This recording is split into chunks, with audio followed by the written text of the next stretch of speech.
Ahí estamos. Bueno, un poco el tema de hoy para cerrar la unidad 4 es el tema este de las convenciones que estuvimos subiendo. Digamos, todas las convenciones, las declaraciones, los documentos internacionales surgen de una manera más o menos espontánea entre sociedades de arquitectos, sobre todo empezaron con los congresos internacionales de la arquitectura moderna, donde estaban Le Corbusier, Mies van der Rohe, grandes maestros básicamente europeos, con algunos se fueron agregando arquitectos latinoamericanos, desde Niemeyer, Lucio Costa, de Brasil, Amancio Williams, acá de la Argentina. Fue una cosa que tenía que ver con las vanguardias artísticas y arquitectónicas de la década del 20, que intentaban dar respuestas, sobre todo en Europa, a la destrucción de la Gran Guerra. Y hubo casos de necesidad de reconstrucción, por eso triunfó la arquitectura moderna, porque era el evento, el trauma de la posguerra, había dejado, por ejemplo, la gripe española, por ejemplo, brotes de tuberculosis y esas grandes casas Art Nouveau, que sobre todo eran para la alta burguesía, había versiones más económicas, pero en principio todas requerían un ingente trabajo para limpiar una casa. Imagínense los cortinados de brocato, de seda, de no sé qué, los muebles. Busquen, googleen Art Nouveau nada más y vean lo que era eso.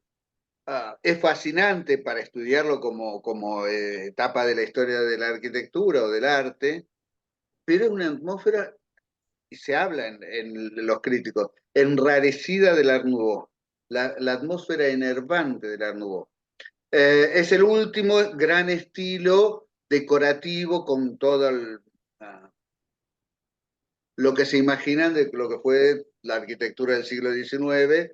Pretende ser una renovación, lo es en gran medida, incorpora muchos de los elementos de industriales, van a ver el uso del hierro, del vidrio, de una cantidad de cosas, pero desde una perspectiva que todavía enrarecía más ese tipo de arquitecturas y decoraciones con telas, cortinados, etcétera, etcétera, etcétera. Y la tuberculosis requería limpieza y falta de polvo. Entonces, las casas blancas, geométricas, los muebles de cuero y acero cromado y una cantidad de innovaciones, las superficies lisas y puras, mejoraban esos aspectos. Los grandes ventanales para que entre el sol, etcétera, etcétera, etcétera. Esos arquitectos modernos se encontraron en varios lugares y dieron una pelea muy grande contra lo que se llamaba en Europa la academia. Entonces necesitaban aunar fuerzas, porque por un lado triunfan, pero siempre tienen la resistencia de los sectores del establishment, como cualquier movimiento contrahegemónico, por decirlo así, hasta que ellos mismos se convirtieron en hegemonía. Y entonces empiezan a tener los congresos internacionales de la arquitectura moderna, y en su primer carta, la de Atenas, 1931, hablan del tema de los monumentos. Porque si bien reconocían y buscaban una renovación total de la arquitectura y del urbanismo, Le Corbusier llegó a proponer demoler 3/4 de París. De todas partes. En todas partes. De Buenos Aires también, porque estuvo acá, lo trajo Victorio Campo en el 29. Tiene proyectos para Argel, para Río de Janeiro, para Buenos Aires, para Montevideo, para todos los lugares donde fue, proponía una renovación de la ciudad. Y era armar grandes bloques de edificios de vivienda entre parques y jardines. Se han construido varias ciudades de estos. Vimos en una de las primeras clases Chandigarh, que es la capital del Punjab indio, porque la otra parte del Punjab quedó para Pakistán. Brasilia, pero también los barrios de monoblocks de Los Perales, en Parque Avellaneda, o en Hay un esos montón de o los barrios arquitectura en de la autopista de Ezeiza, sí, tienen que ver con esa concepción del urbanismo. Y ellos pensaban que las calles angostas, los edificios antiguos, tener que subir 5 pisos por escalera en una bordilla en París, era un horror, que en parte lo era, pero también son la ciudad histórica, bueno, claro. fue toda una polémica. Y ellos sostenían la necesidad de proteger determinados edificios, pero siempre eran los que tenían un alto valor arquitectónico, que eran los principales testimonios de la grandeza de las sociedades, etcétera, etcétera, etcétera. Esa concepción fue más o menos la que primó también en una primera etapa, que lo hablamos un poco, cuando se empieza a aplicar esa idea y empiezan a funcionar los organismos de protección del patrimonio en nuestros países, con sostener el edificio aislado. Si tenemos que, por ejemplo, el Palacio Episcopal de Lima no es barroco, la catedral sí, pero el Palacio del Arzobispo, con sus ventanas limeñas, sus balcones cerrados que son tan típicos de allá, o el Palacio Presidencial, son construcciones del siglo XX hechas a imagen y semejanza de eso, porque había que mejorar esas construcciones. Aparte, bueno, hay ciertas ciudades donde la destrucción de terremotos, ese tipo de cosas es más, hace más necesario reemplazar si no se puede restaurar. Pero básicamente decían, el lugar importante es este.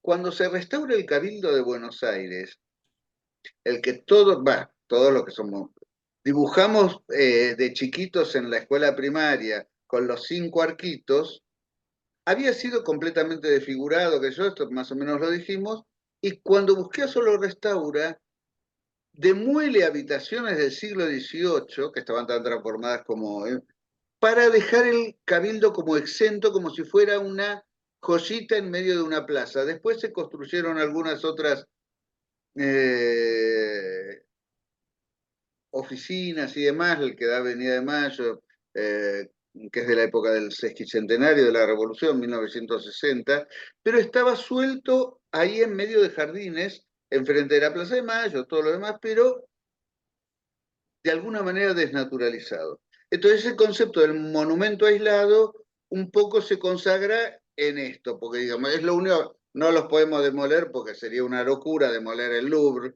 Claro. o la iglesia de la Madeleine o como que se llama Notre Dame, pero todas las casuchas que quedan por ahí en el barrio del Maré, en los barrios cercanos, que eran muy insalubres. Después se hizo todo un proceso de recuperación también de la calidad de vida urbana sin demoler edificios, pero fue todo un aprendizaje del siglo XX.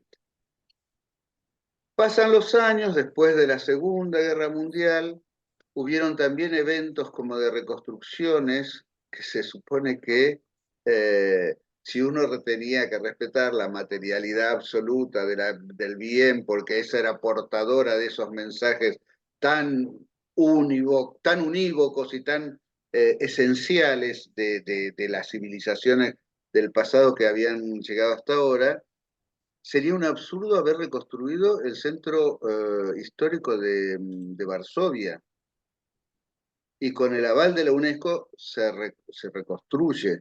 Habría sido un horror reconstruir el centro histórico de Dresden, en Alemania, que fue arrasado por los bombardeos aliados, ya cuando Alemania estaba absolutamente derrotada, ¿no? Porque los bombardeos, las matanzas, las destrucciones gratuitas fueron de los dos bandos. Claro. Hubiera sido un absurdo, pero lo que se trataba de recomponer era ese aire de familiaridad, como ir sanando el trauma de la guerra. Entonces, es muy complicada y el tema de todas las convenciones, todas las cartas, todos los documentos internacionales, siempre pueden ser usados como una guía, como una referencia, como un punto de acuerdo entre especialistas de distintos países, pero no son palabras santas. Son documentos que se pueden debatir. Llega otro, ya en el año 64, que es muy interesante, que es la Carta de Venecia,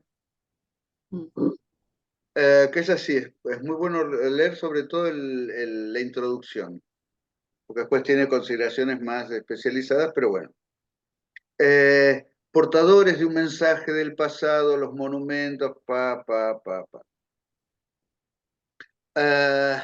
y se reconoce que esa continuidad, no solo la materialidad, aunque lo dicen muy implícitamente, no solo esa materialidad que para los europeos era como lo más importante, sino ese mensaje que dan los edificios, aunque sea una réplica. ¿Qué sé yo? Si uno va a Venecia, precisamente, el Teatro La Fenice, el famoso, que es un fetiche de la cultura europea, está reconstruido 2 o 3 veces de la misma manera. ¿Por qué? Porque los teatros de ópera, cuando se hacían con velas y con candilejas que eran velas, Se prendían fuego cada rato. se quemaban cada 2 por 3. Claro. Hay uno muy interesante que es precioso, que está en Bayreuth, que es el lugar donde después Wagner hace su teatro más del siglo XIX, que se había montado en madera y paneles de yeso, porque se iba a desmontar después. Y les gustó tanto al capo de ese lugar, creo que eran margraves, porque vieron que Alemania era como una federación de miles de reinos. Tuvo una estructura feudal hasta muy entrado el siglo XIX, el Sacro Imperio Romano Germánico. El margrave de ahí, de Bayreuth, no, es la capital, no me acuerdo cómo se decidió mantenerlo y lo mantuvieron las generaciones siguientes y es una estructura de madera y se conserva, medio de milagro, pero bueno, si le pasara algo seguramente tienen que sacar una pieza de madera como al barco de Teseo y ponerle una igual, o como a los templos japoneses, o porque digamos, no es todo la piedra o la materialidad para ser más específico. Y bueno, sentó liminarmente una serie de principios que siempre están como atados a esa idea del patrimonio que se fue gestando desde el siglo XVIII, asociado a la arqueología y a la arquitectura y a la arqueología. Pero también se van incorporando los otros objetos y empiezan a complejizarse por lo menos las miradas. Dicho sea de paso, ahí aparecen el ICOMOS y con posterioridad el ICOM, que son asesores de la UNESCO por un lado y son organismos civiles, o sea, no son estatales, que se autofinancian con la cuota de los socios, y son consultores de la UNESCO para ciertas declaratorias. Por ejemplo, cuando... Y después se desprendió del... lo habíamos hablado el otro día, ICOMOS es International Council of Monuments and Sites, Consejo Internacional de Monumentos y Sitios, y el ICOM es lo mismo pero de museos. Entonces se empiezan a intercambiar y a tratar de uniformar ciertos criterios, que después hay que ver en la aplicación práctica. Cuando yo participé medio de costado con la declaratoria de las estancias jesuíticas, y venían el especialista, porque hay una especie de relator de ICOMOS, este también era del SICOP, que es un desprendimiento de ICOMOS, que también funciona con la misma modalidad, y evalúan el estado del sitio, la autenticidad, porque sigue siendo uno de los temas más importantes, aunque está en discusión qué es la autenticidad, ¿no? Famoso primeras clases, barco de Teseo. la evalúan, hacen un informe, porque después el Estado miembro que pide la declaración, en este caso el Estado argentino, tiene que comprometerse a que se conserve porque la UNESCO no pone un peso después. Hasta que, si se hace un mal manejo según los criterios de la UNESCO,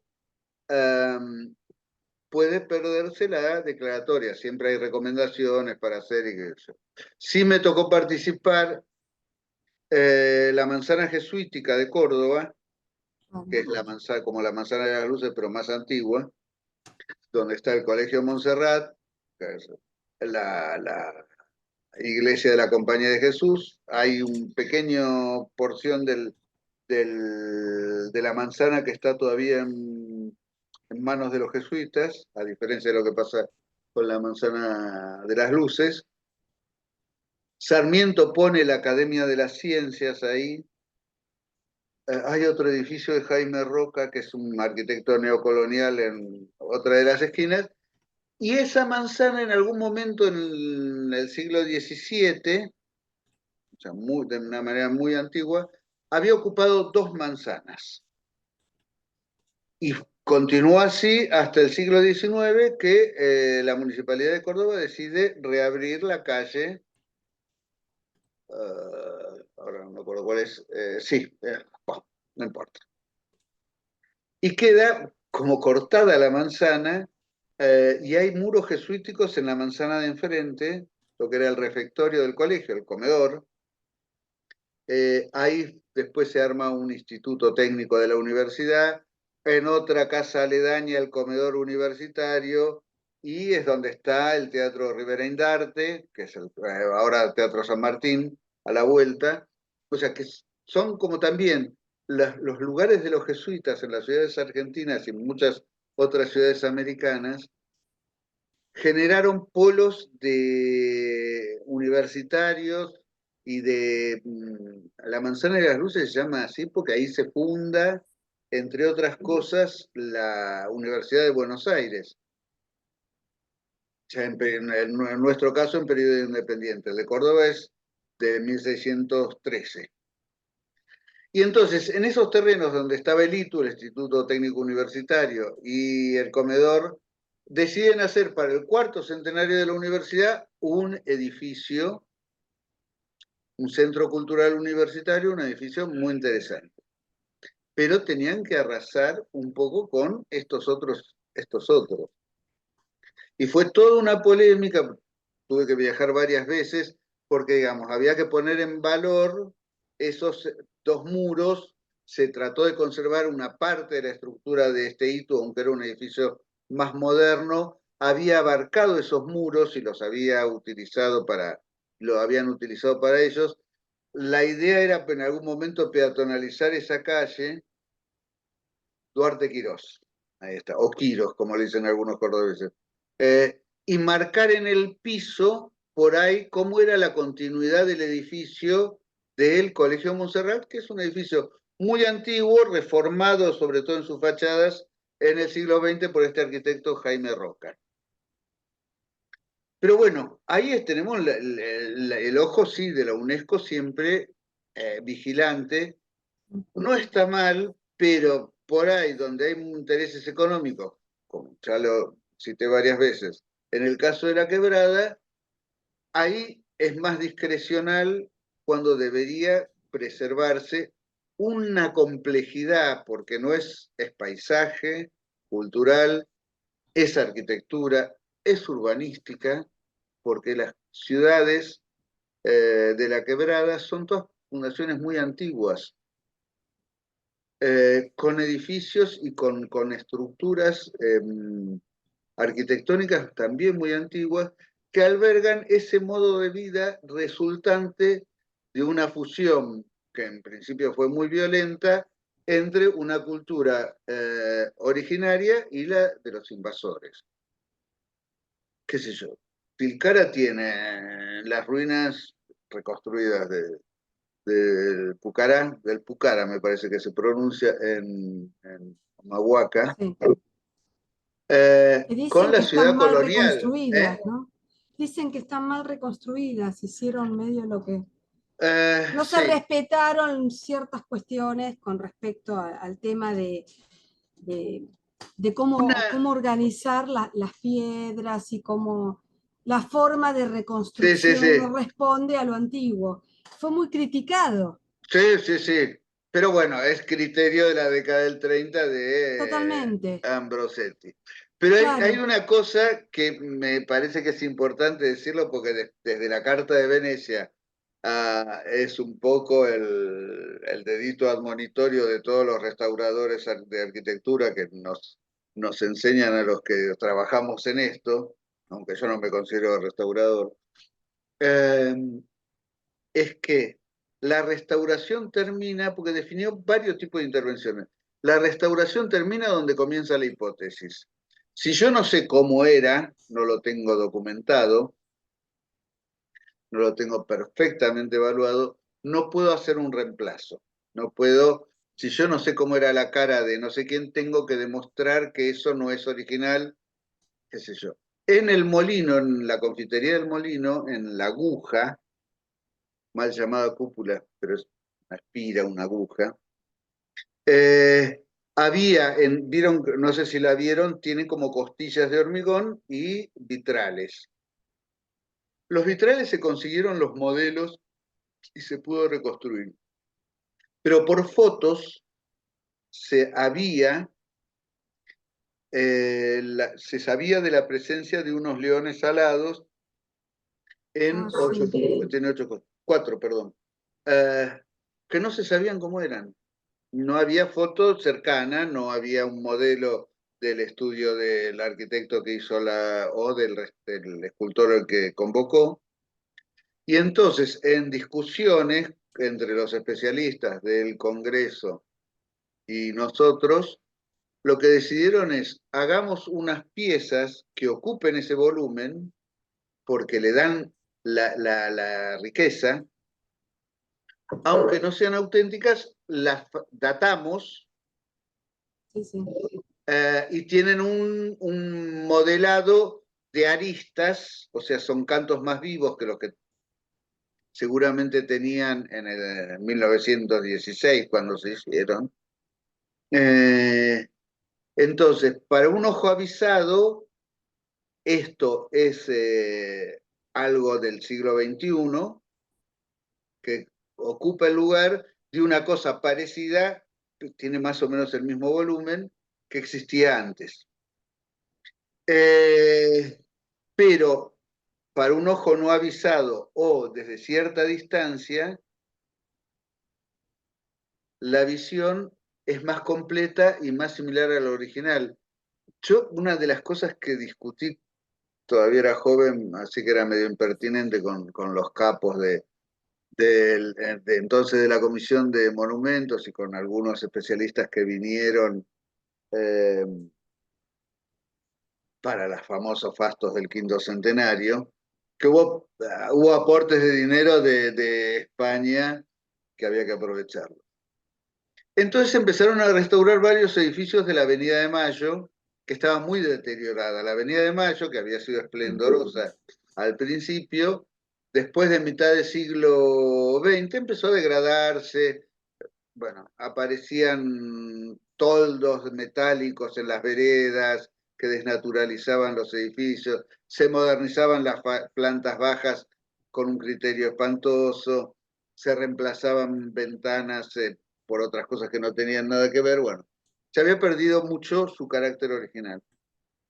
Y se restauraron muchos edificios y después se avanzó ya de manera privada, algunos otros se restauraron más y mejoró mucho, ahora está de vuelta después de la pandemia, volvió a decaer mucho y ahora con las crisis del último gobierno y de este, qué sé yo, está lleno de cervecerías y de chinos al peso, de venta de comida china al peso, no importa.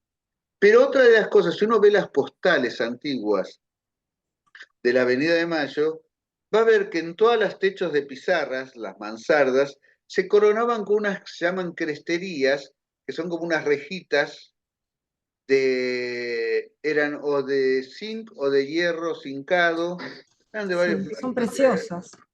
Claro, y que si uno ve esas fotos, les dan un carácter a los edificios que es notable. En el Palacio de Aguas Corrientes, en la Avenida Córdoba, al 1900, todavía los tiene, y uno ve cómo era ese coronamiento, que no es el mismo de un palacio francés del siglo XVIII al que estos edificios imitaban. Es una característica que empezó a surgir eh, medio tomado también de ciertas arquitecturas góticas. Que son. El siglo XIX se conoce en arquitectura como el siglo del eclecticismo, donde se mezclaban un poco cosas de todos los estilos. El Palacio de Aguas Corrientes, de ahí de la Avenida Córdoba, es una torta de cumpleaños, una torta de Sí, sí, casamiento, sí. ¿no? Tiene Pero es todo, maravilloso y es muy claro, impresionante, ¿eh? tiene todo, digo. Todo. Y es muy Ah, impresionante porque esos edificios solo eran para contener unos tanques de agua que por elevación después daban por gravedad, distribuían el agua en el... Claro, cuando empezaron a ver edificios más altos ya no sirvió, entonces cada edificio tuvo que tener un tanque subterráneo, una bomba para llevar arriba el agua y de ahí distribuirla a los pisos. Pero bueno, y hacen esa envoltura absolutamente despampanante, una palabra muy vieja, despampanante, se me notó el bar, recargada y todo para no mostrar la ingeniería que encerraba eso y que es maravillosa por otro lado. Fíjense, las estaciones de trenes tienen los grandes palacios adelante, Retiro, y la parte de hierro, que es maravillosa, atrás, porque no les parecía digno de ser mostrado eso. Entonces era una cuestión puramente funcional, cosa del siglo XIX. Pero volvamos. Esas cresterías le daban un carácter que se fueron reemplazando, tirando, porque se caían, porque no se conseguían reemplazos, porque consideraban que era caro, consideraban que era inútil.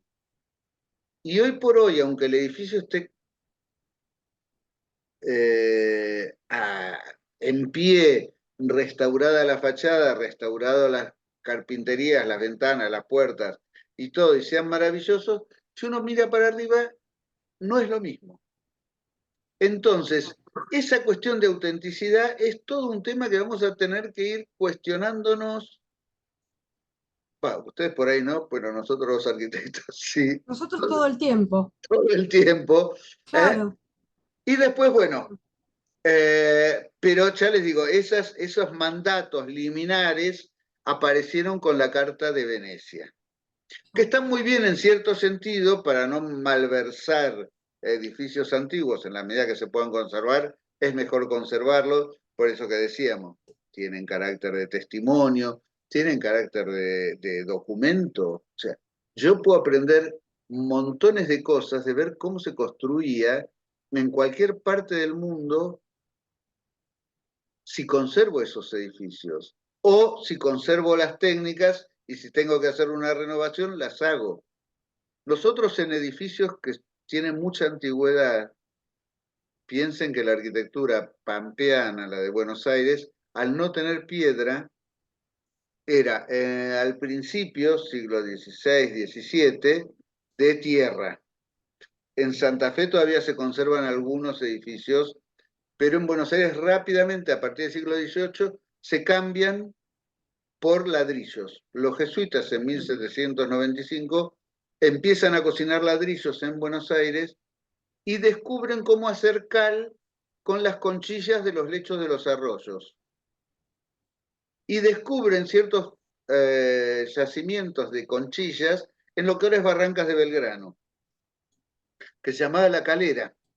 A diferencia de Córdoba, que tenía piedra, que tenía ladrillos, que había tenido una prosperidad económica anterior a la de Buenos Aires, y que tenían cal en cada una de las sierras habidas y por haber. Excavaban en el piso y por ahí. No podían plantar lechuga porque el suelo era calizo.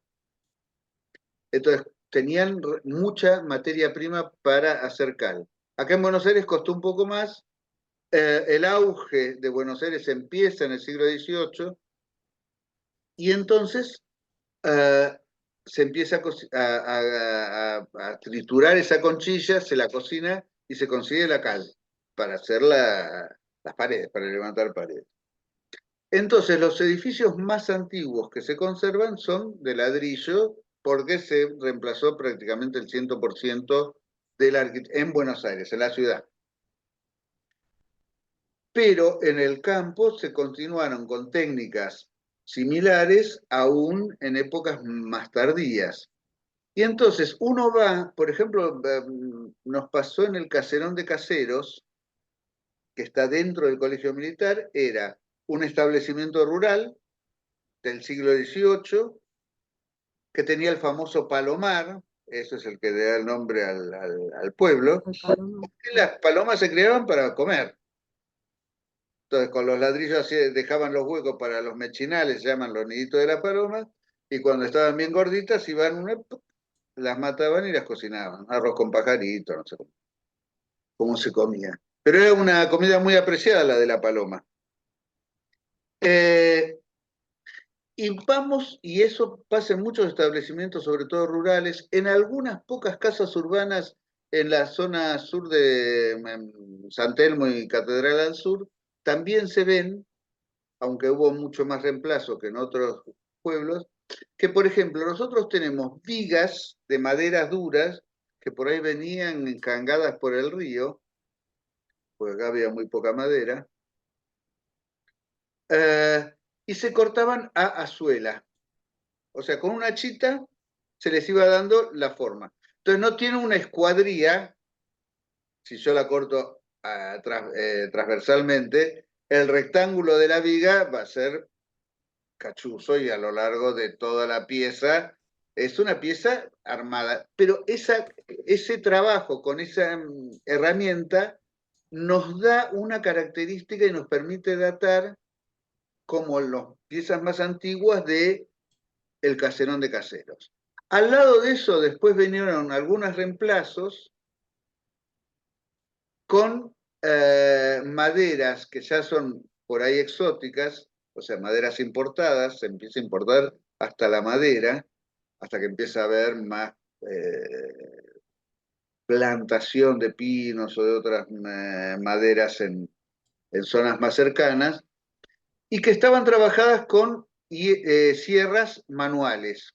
Se ponía el tronco y había que entre dos tipos, pique, pique, pique, aserraban, sacaban primero como tablones muy gruesos y después los cortaban transversalmente. Y esa marca de esa herramienta también nos ayuda a datar algún elemento. Después vienen la sierra circular, que deja otra marca, o sea, es una pieza más moderna, así sucesivamente. Si tiene tornillos es de una época, si tiene herrajes forjados, una ventana, una puerta, es de una época, si no, no. Entonces, esa materialidad tiene su valor, pero es más de documento que el valor icónico, simbólico, que implica el patrimonio en sí, ¿no? Esa mirada, ese fenómeno. Van habiendo montones de otros encuentros internacionales donde se definen normas para los centros históricos, como las normas de Quito, que también se complementan con otras, esto que contaba Paula hace un rato.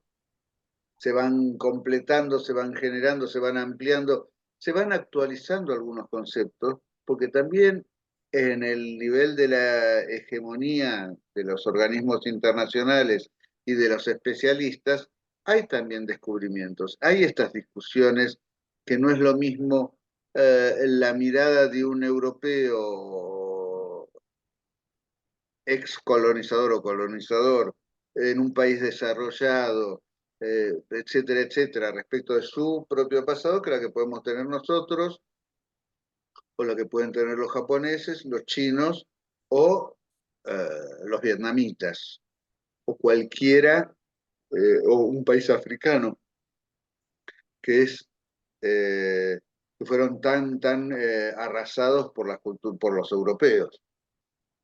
Disculpe, profe, le quiero hacer una pregunta. Lo que usted decía de las vigas cortadas con azuela, ¿Son las que tienen como pocitos a lo largo de Sí, toda la viga?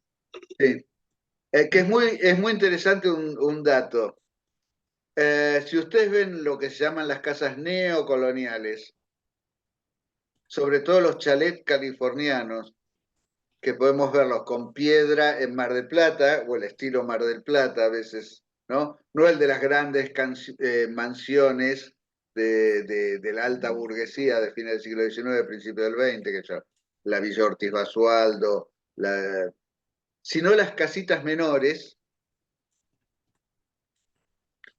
eh, Uno ve las puertas, ve algunas puertas, creo que en Ciudad Evita también están, pero en los barrios suburbanos de Buenos Aires o de Córdoba, incluso de Rosario, uno va a ver puertas, los postes de las galerías o del porche de esas casitas, porque la estructura no era la de una casa de regambre española con patio y demás, eh, que tiene imitado esos pocitos en la textura de las puertas, de las maderas de las puertas, de algunas ventanas, sobre todo en las puertas y en los postes. Ahí lo van a ver, porque es como un remedo de ese trabajo, ¿no? Esto que habíamos hablado de la restauración nacionalista tiene tres etapas. La primera, aristocratizante y demás, que es la de Larreta y Noel.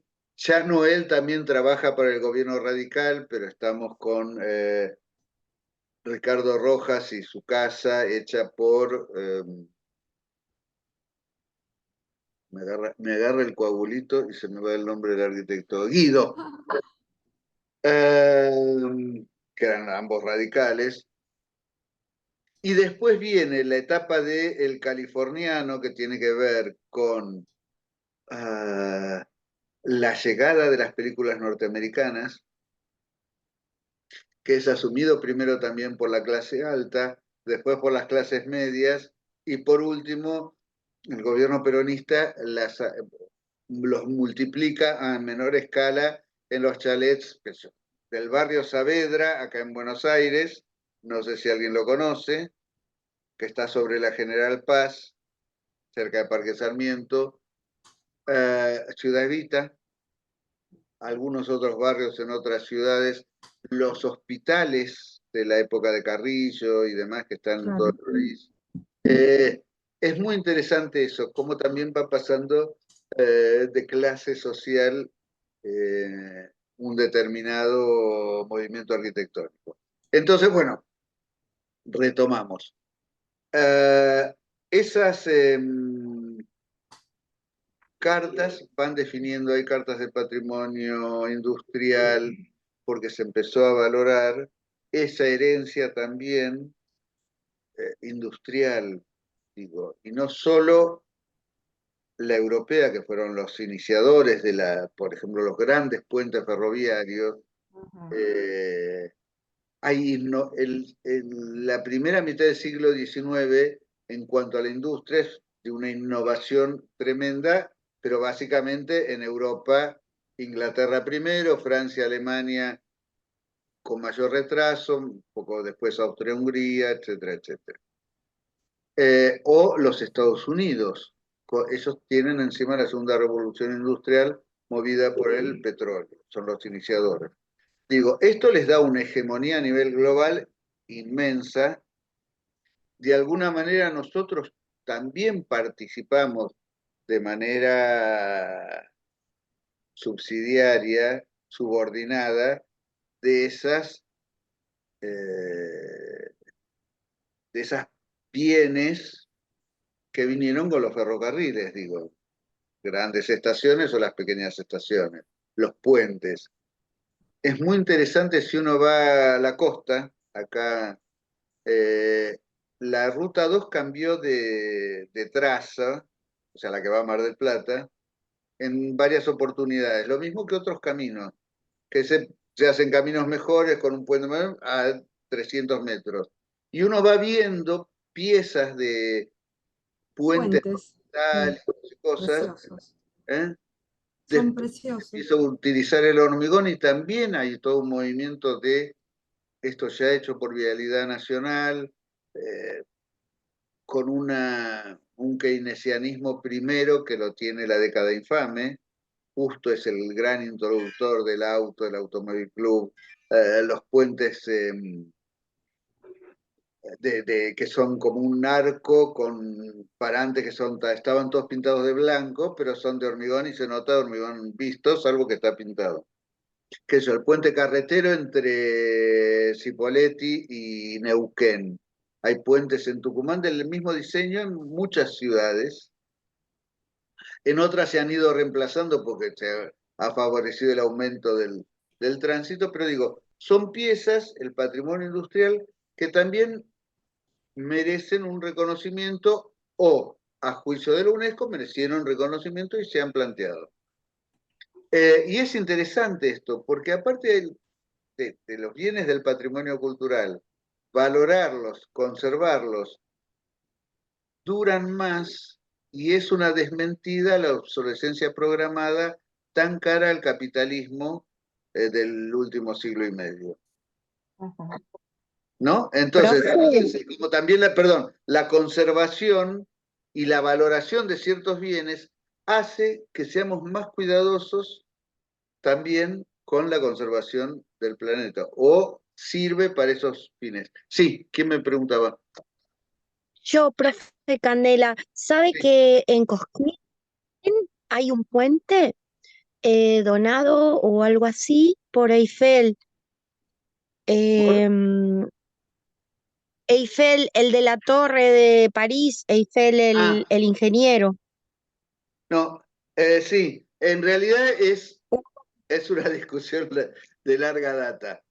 Eh, Eiffel tenía una fábrica que producía, claro, es muy interesante porque era un concepto que se va de toda la producción previa, artesanal, donde siempre era necesario trabajar con materiales del lugar. Era muy difícil decir, yo querer hacer un puente de piedra en Buenos Aires para cruzar el río Matanzas, porque tenía que traerla desde las sierras de Córdoba, de las de San Luis o de la Sierra de la Ventana.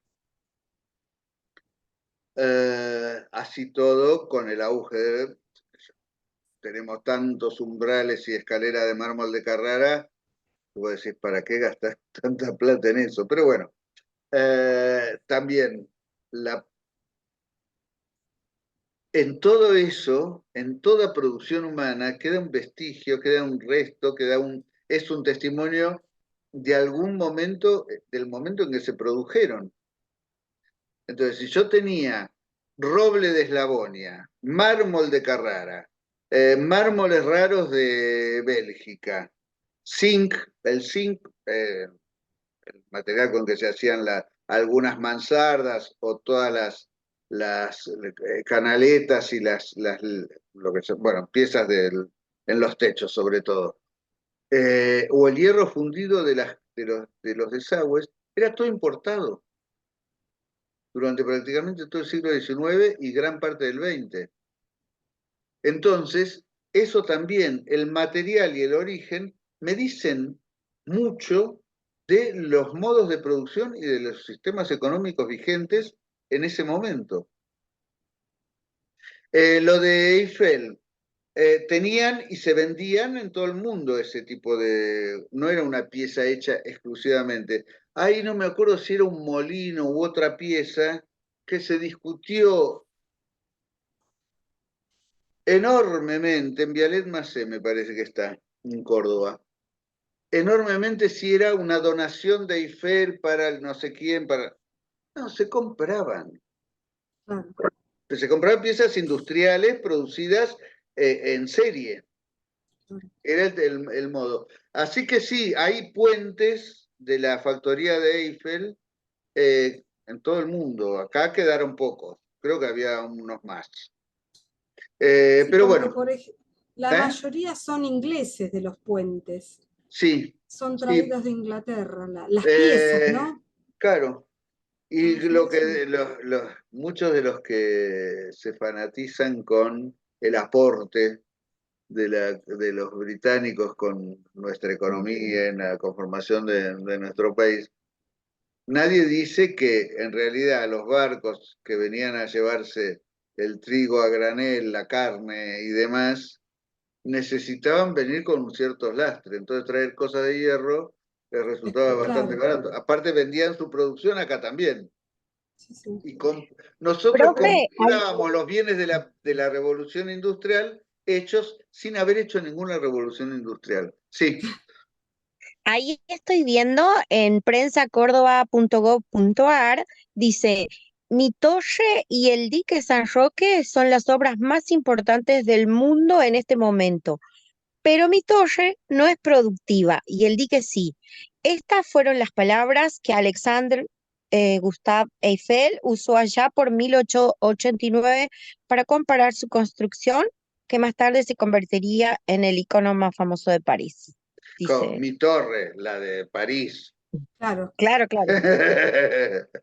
Y la del dique San Y, Roque y es sí, realmente una obra muy adelantada, porque piensen que es el primero de la Argentina, y que, como lo conocemos ahora, los jesuitas, los huarpes antes canalizaban, hacían un tajamar, es un dique, no producía electricidad, pero acumulaba agua para riego, para consumo.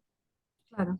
El tajamar de Altagracia y todas las estancias jesuíticas lo tienen, algunos se conservaron, otros no, los pueblos de las misiones lo tienen, están. Después lo que pasa es que, claro, la mirada, siempre la mirada, esa mirada que determina el patrimonio. No se consideraban que esas obras complementarias fueran de tanta importancia como las fastuosas iglesias, aunque estuvieran en ruinas, ¿no? Entonces, en muchos casos se los comió la selva o los pueblos que se construyeron alrededor. Claro. Porque si uno va a San Ignacio Miní, está la plaza, las ruinas de la iglesia, del cementerio, de la casa de los padres, la escuela, todas lo de mayor peso simbólico, y las tiras de las casas de los guaraníes, lo que se conservó, se desbrozó, pero piensen que el pueblo creció anárquicamente alrededor de esas ruinas y en muchos casos las piedras de esas edificaciones se usaron para hacer los pueblos nuevos. Yo les comenté en Santo Tomé, lo he visto, yo estoy seguro de que casas del siglo XIX pues se abandonaron y la provincia de Corrientes recién ejerce soberanía sobre la costa del Uruguay avanzado el siglo XIX. Y también como una estrategia del gobierno para contener cualquier avance de Brasil. Pero la jurisdicción del Cabildo de Corrientes y de los gobernadores llegaba hasta poco más allá de los esteros de Liberá. Y entonces cuando se decide traer colonos y reemplazar o reconstruir esos pueblos, qué sé yo, Yapeyú cambia el lugar de la iglesia y se construye encima del viejo pueblo. Es muy interesante en La Cruz, hay muchas de las casas actuales donde empiezan a aparecer piezas de piedras y sillares o de la iglesia. Las viejas construcciones, claro. En, Acá alguien preguntó, vos que lugares, sos el hay un reloj especialista. solar en una pared que yo no me acuerdo si está bien reubicado o no, pero un reloj solar que hicieron los jesuitas. Claro. Y piezas Alguien que yo... Perdón, ¿no? Alguien preguntó que dice que nombraste la Villa Ortiz Basualdo, ¿qué estilo es? Yo creo que es pintoresquista, no sé Sí, bien qué es porque es una eso mezcla. es pintoresquista. Es Es muy pintoresquismo, difícil ¿no? definir los estilos, Totalmente. sobre todo en el siglo XIX y principios del Claro, XX. porque son, además Porque hay algunas, es eclecticismo puro eso, ¿no? Hay claro, una mezcla. pero están inspiradas en las casonas de los balnearios franceses de la Normandía. Sí, sí, Si uno sí, va a sí, tienen. Rouen, el pueblo donde quemaron a Juana de Arco, las Hay un casas estilo tienen así. esas maderitas, que en realidad eran maderas que eran estructurales y adentro se hacían con barro, el espacio Claro. blanquito se hacía con barro y demás. Biarritz y otros balnearios se pusieron de moda esas arquitecturas y se trasladaron. Hay algunas que tienen elementos vascos, las que tienen los techos más planos, no tan agudos, No tan puntiagudos, claro. no tan puntiagudos. Por ahí tienen alguna reminiscencia vasca, porque algún constructor o algún Claro. migrante vasco enriquecido, por eso hacía la residencia con eso. La arquitectura del siglo XIX es muy compleja y, digamos, esa idea de un lenguaje uniforme para cada época es discutida después. Nosotros ahora ya prácticamente no hablamos de estilos, hablamos de lenguajes o de movimientos. Entonces abarcan varios elementos, qué sé yo. Esto, no vas a encontrar un solo edificio en Europa que sea parecido al Palacio de Aguas Corrientes. Claro. Y yo que tuve la oportunidad de estar hace unos cuantos años en Bruselas, Bruselas tiene un centro arquitectónico, un centro histórico medieval con una plaza con edificios barrocos, muy, muy interesante, la Grand Place de Bruselas, y tiene una historia muy conflictiva porque se pelearon los franceses, los protestantes contra los franceses contra los españoles, vinieron unos otros, y después encima Primera y Segunda Guerra del siglo XX. Y resulta que lo tuvieron un rey, un personaje siniestro, que es el Leopoldo I, que es el que recibe, en realidad con engaño, se apropia del Congo belga, que en realidad no era en principio no era una colonia de Bélgica, era una posesión personal del monarca. E hizo desastres, mató, ahorcaban por robar comida a chicos de 8 años. No, fue monstruoso. Si alguien se escapaba, eh, por ahí le cortaban una mano y destrozaron las capacidades productivas de todas y desarticularon culturalmente a todas los pueblos que vivían en la zona que ellos administraban, que ellos se habían apropiado. Y resulta que, claro, esto implicó un flujo enorme de dinero hacia Bruselas también, y él hacía unos grandes edificios para su mayor gloria. Uno va por Bruselas y ve un edificio grande y feo, dice, esto lo hizo Leopoldo, y no le errás. Es como casi el Madrid en la época de Franco, digo, esto es feo, lo hizo. Claro, es verdad. Es feo y grande y lo hizo Franco. Porque Sí. alguien se hacía cosas feas o que a uno no le gustan, pero son particularmente espantosas esas cosas. Sí, Es sí. cuestión de megalomanía. El Palacio de Justicia es espantoso y encima está en un lugar más o menos alto, no cerca O del sea, lo ves centro, de todas partes. lo ves de casi todas partes. Y entonces hay que ir a verlo, ¿no? Porque de tan feo hay que ir a verlo. Y ves los prospectos de turismo y te dice un estilo romano babilónico. Ah, la miércoles. Entonces vos te das cuenta, ¿cómo diferenciás? Es un neoclasicismo exagerado y es pesadísimo. Ahí puede ser algunas cosas como parejan un pilón de la entrada de la puerta de Istar. Pero ¿cómo era el estilo de Babilonia? Era una arquitectura muy, de la que no se tiene tanta noción. Pero bueno, y el siglo XIX, esos son casos muy exagerados. Hay un libro que se llama El edificio más feo del mundo, que es una novela que la tengo que conseguir porque pude leer fragmentos nada más, ¿De que quién habla es? sobre ese edificio y el arquitecto que lo hizo. Pero bueno, es esa desmesura que a veces mezcla todo y que fue muy característica después de la Revolución del 48, cuando se estabiliza Europa después de una serie de revoluciones, empieza como a mezclarse todo y aparece eso. Es la culminación del ciclo del historicismo, le decimos en arquitectura. Pero bueno, no nos desviemos tanto.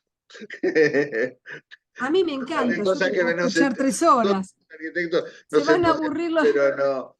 se Bueno, van a aburrir los chicos. volvamos ¿Puedo hacer a una las preguntita? convenciones. ¿Eh? Sí, pregunte. ¿Puedo hacer una preguntita Sí. sobre Sí. esto que estabas hablando? El edificio del agua, ¿quién lo hizo?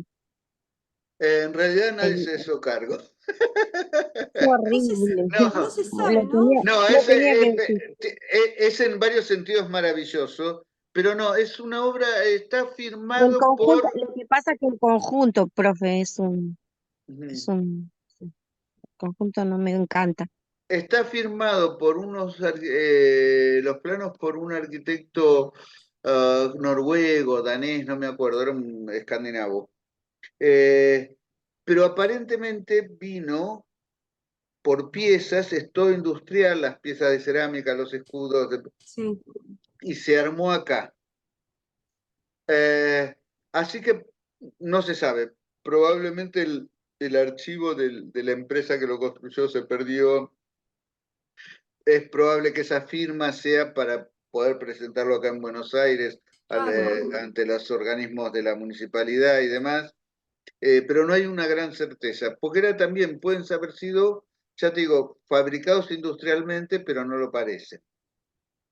Es muy interesante, realmente si pueden hacer la visita, los que no viven acá en Buenos Aires, cuando vengan, traten de ir porque es muy interesante el museo, el archivo, la biblioteca y la recorrida por el edificio, que no sé cuánto se está haciendo ahora y cómo se va a seguir con todo esto, porque sabemos lo que está pasando. ¿Cuál es la dirección, Eduardo? Córdoba 1950, si mal no recuerdo. Ocupa toda la manzana, es Córdoba, Riobamba, Córdoba entre Riobamba y Ayacucho, y también da a la parte de atrás a Viamonte. Es muy Usted, interesante. profe, ¿Ah? hablaba antes del edificio más feo del mundo. Sí. Un edificio feo que quedó ahí es el tanque de gas de Constituyente y General Paz. Y Ah, cuando yo era chica decían, si eso explota, explota todo Buenos Aires, el porque en gasómetro. teoría, claro, en teoría ahí había gas, ahora no sé qué hacen, No, si creo hay que no. oficinas. Es horrible, es un rulero de lata. Bueno, es patrimonio industrial. Ah, bueno, Pensemos una cosa también. Fíjense cómo esas miradas son las que determinan en muchos casos la belleza o no de una pieza, por lo tanto su valoración cultural. Belleza puede ser una cuestión muy subjetiva. Para mí es hermoso porque yo nací ahí en el barrio Perón y es el barrio de mi Claro. infancia y el Claro, tanque Eso que, tiene toda la identidad eso de es mi bueno, patrimonio, infancia, de mi esto es ahí está. barrio. patrimonio. Eso que están bueno, Este es el hablando concepto de patrimonio. es el concepto de valoración. ¿Quién Claro. valora y en base a qué, no? yo Eh, vivía cerquita porque vivía en Villa Martel y entonces todo el tiempo mi mamá decía, eso va a explotar y nos vamos a morir todos. Bueno, bueno, Entonces también quedó con eso, ¿no? eso es parte Pero del eh, lo que pasa es que, imaginario. porque lo que pasa es que esa era una amenaza. La amenaza era que iban a hacerlo explotar. sí, sí, sí. Ah, me Era una muero. Bueno, y amenaza encima por ahí no está el Centro porque, Atómico Constituyentes, imagínate. claro, claro. Yo vivía en los pabellones, nací en los pabellones de ahí, del barrio Perón, el que está al lado del tanque, y para nosotros era un símbolo de del Claro, lugar donde vivíamos, era donde Claro. está el tanque. es Sí, muy sí. interesante. Claro, aparte es un hito urbano. Es un hito urbano. Entonces, eso ya pasa a tener un valor distinto al valor estético. Quédense tranquilos que esta polémica viene desde siempre.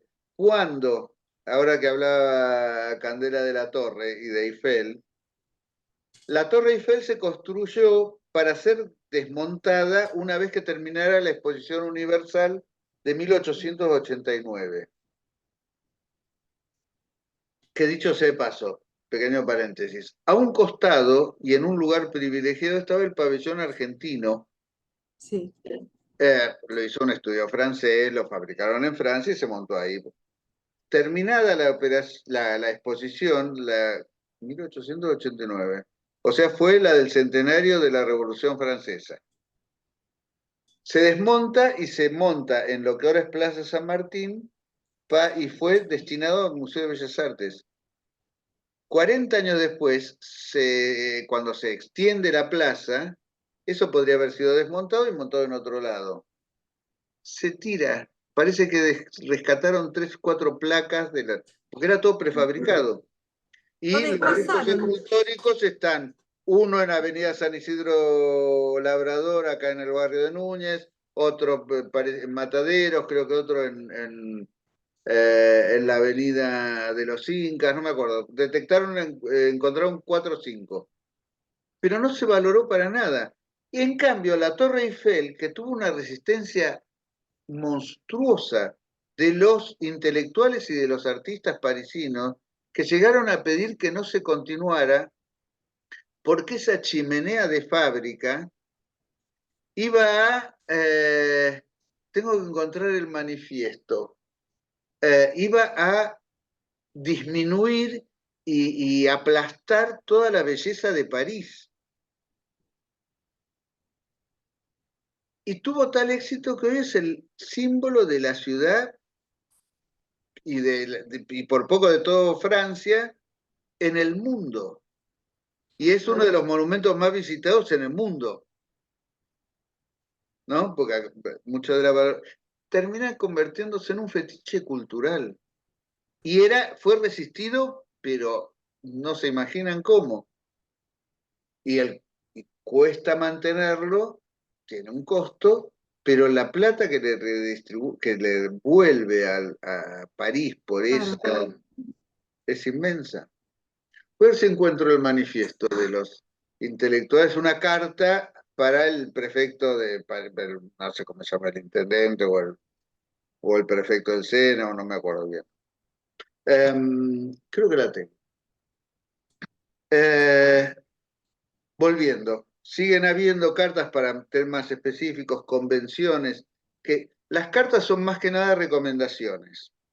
Y las convenciones son acuerdos que toman los países y que deberían tener un carácter mandante, que no siempre lo tienen, pero es así.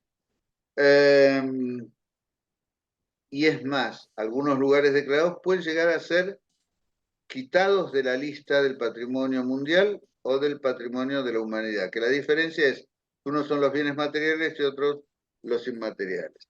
Hasta que finalmente, haciendo un recorrido más o menos rápido, llega la Carta del Patrimonio Inmaterial.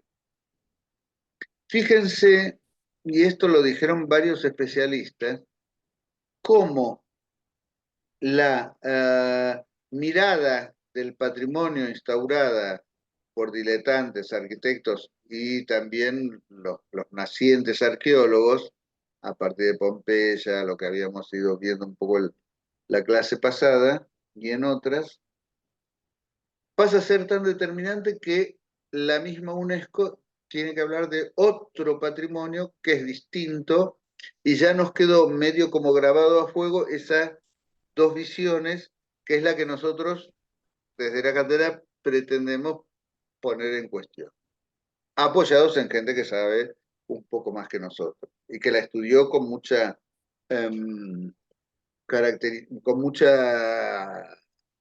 fundamento y con mucho tiempo de abocarse a estos temas.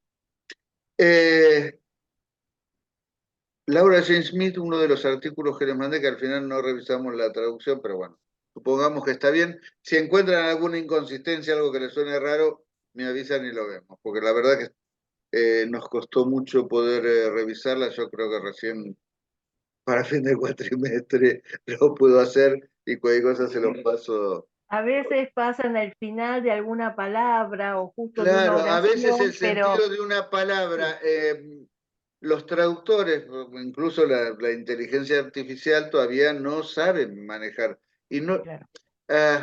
hay una cosa que se llaman los campos semánticos, que a veces coinciden, no hay una traducción exacta, por ejemplo, bois en francés puede ser bosque o puede ser madera. Ujú. Forêt es otra cosa que habla de un bosquecillo, ¿no? Pero nosotros tenemos floresta, tenemos bois, bosque, pero madera es madera, ¿no es? Claro.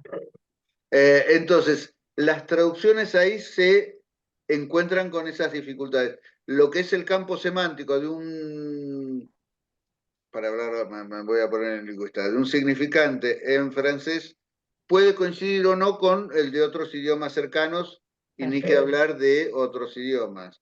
En En- general se entiende, sí, si uno va leyendo todo lo de arriba y todo bueno, lo de abajo, esa palabra que quedó ahí medio extraña, es como que se entiende. Espero que no le claro. cambie mucho el significado a todo.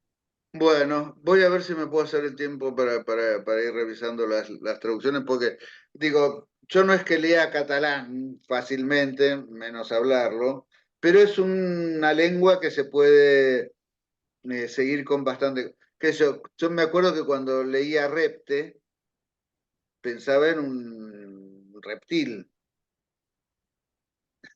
y es reto o desafío. Es muy interesante eso.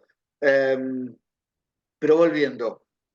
La lectura que va haciendo Laura Jane Smith o el mismo Dormaels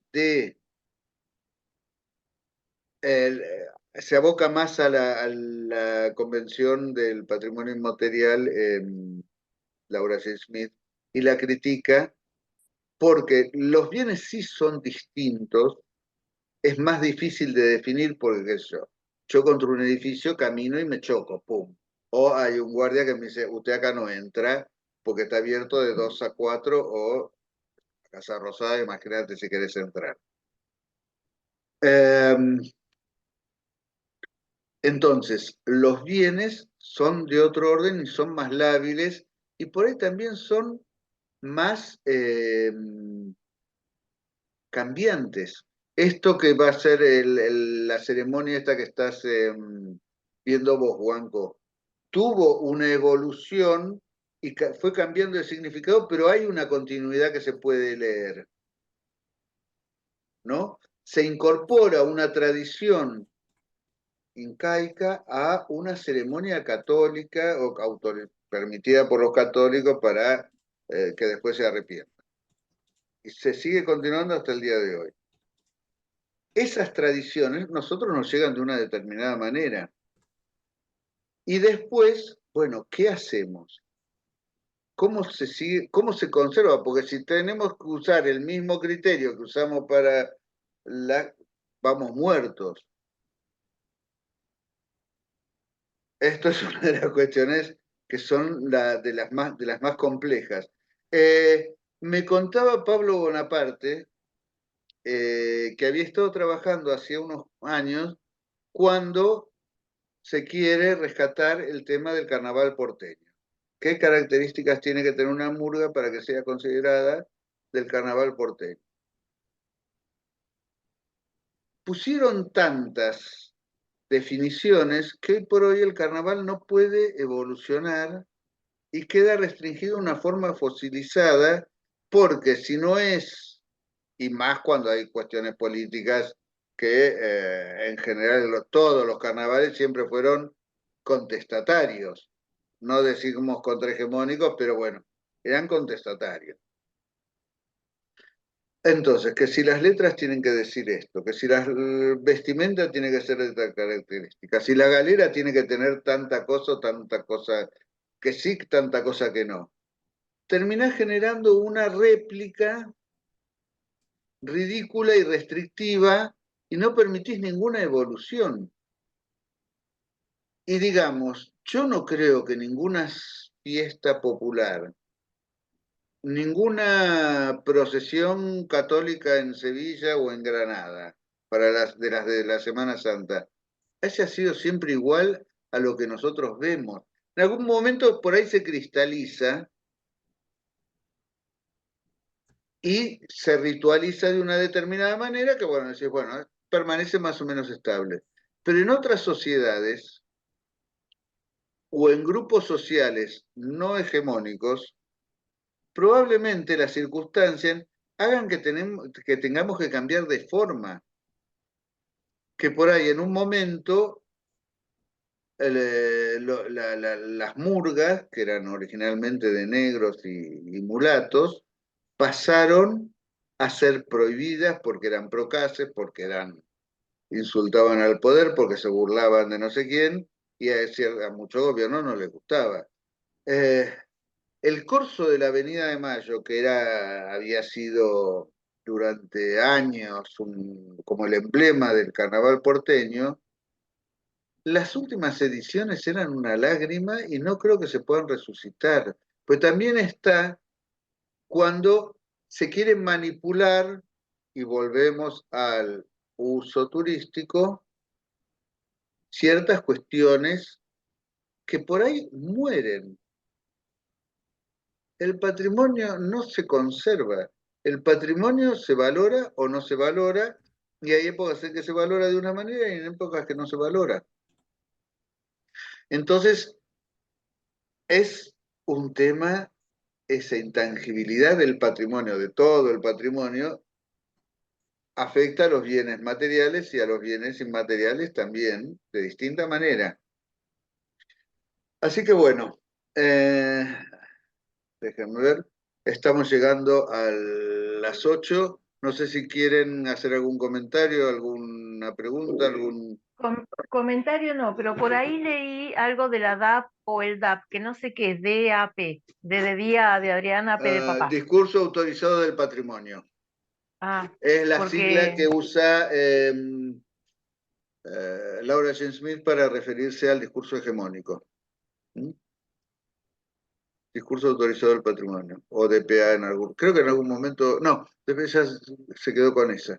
Yo lo usaba en algún momento porque, bueno, a veces se me fue y es muy interesante ver, porque nosotros tratamos de tener algunas certezas y está bien ir buscando ciertos anclajes, pero acá tenemos una hegemonía que baja una línea y otros grupos que cuestionan la validez de eso. Entonces, eh, esto que les comentaba en el Pelogrinho, en la iglesia de Nuestra Señora do Rosario dos Pretos, Nuestra Señora del Rosario de los Negros, donde ellos mismos te cuentan que ahí rezaban a sus santos disfrazados de santos católicos. Y ese sincretismo es parte de la identidad cultural porque, digamos, los curas sabrían, pero, viste, siempre dejan un poco de libertad para que no se revele la gente. O sea, es una estrategia del poder también. Entonces, el Oxalá, que es la deidad máxima del candomblé, se asimila al Señor, a Jesucristo, y creo que específicamente, si mal no recuerdo, al Señor do Bonfim. Por eso es tan valorada esa iglesia, y si alguien tiene la oportunidad de ir hasta allá, está fuera de la ciudad, pero es fantástico el lugar de los exvotos. La cantidad de piezas como de maniquíes, pero por ejemplo un brazo, porque aparentemente es que alguien se ha curado de una fractura, ¿no? Esa devoción que tiene tanto de católica como de culto africano es muy interesante y es muy maravillosa. Y los carnavales han ido cambiando, sobre todo en los lugares donde está tan viva esa tradición, como en Brasil. Uno puede tener el carnaval oficial de Río con esas gigantescas comparsas, que es una cosa más para el turismo, pero también hay por ahí más hinchas de Mangueira que del Flamingo en Río. O sea, aman el fútbol, les encanta, son fanáticos de sus cuadros, pero la devoción que tienen los que son de Mangueira o de Mocidade o de, ya ni me acuerdo los nombres de todas las grandes escolas, es muy impresionante. Pero también está el Carnaval de Rúa, que es de un frenesí fantástico.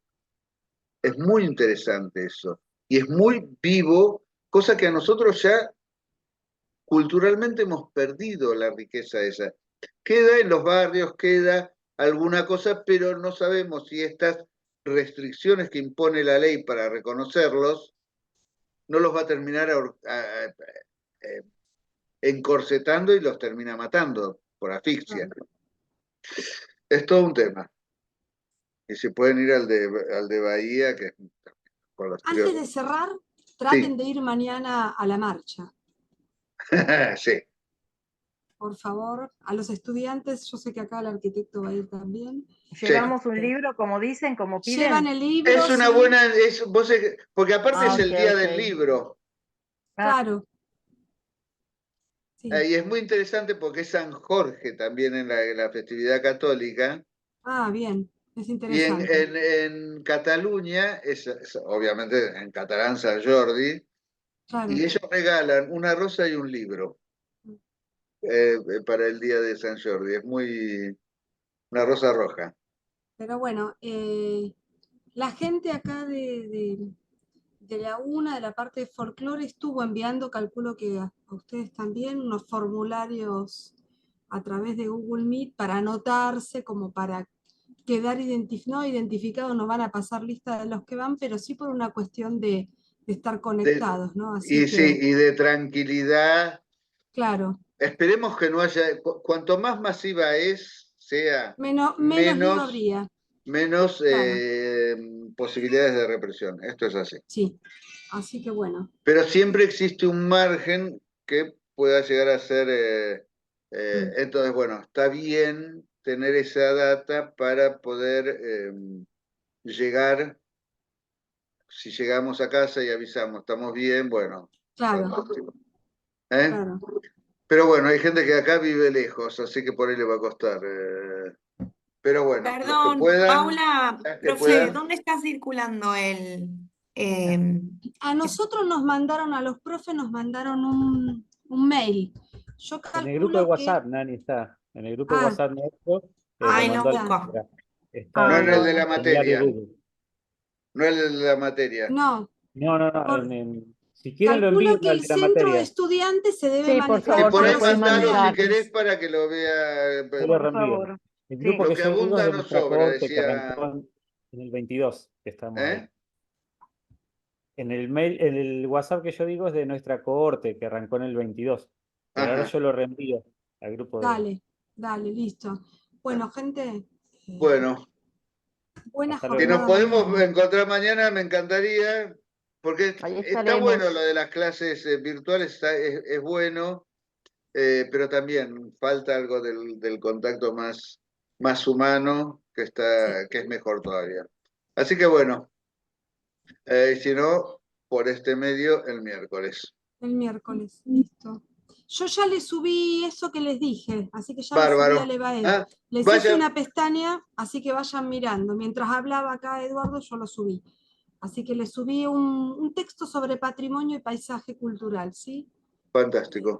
Como para que vayan teniendo. Bueno, y a vos te pasé el listado presentes. Hice toda la tarea. Buenísimo.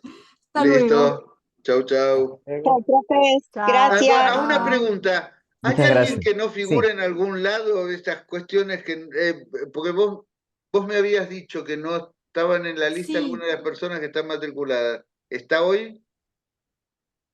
Duré es el apellido. Ah, no, No hoy sé no, si no está. la vi. Hoy no está. Es que no Bueno, sé si Laura está Duré, viniendo. Laura Duré. sí. Sí. Yo Bueno, te la agregué porque la veía entre los presentes, la vi entre las veces que pero fuimos me tomando parece que presente. tiene que estar, salvo que me voy a fijar. Por ahí no Bueno, estaba en la lista. Igual la agregamos. Hoy creo que no está, pero bueno. no, hoy creo Igual que lo no está. agregamos. Bueno, Bueno, gente, gente, nos buena estamos viendo. jornada mañana. Hasta luego. Ahí lo mandé al ¿Eh? WhatsApp. Bárbaro, Dale. Gracias. grandioso. Gracias. Gracias Chau, a chau. todos. Chau, chau.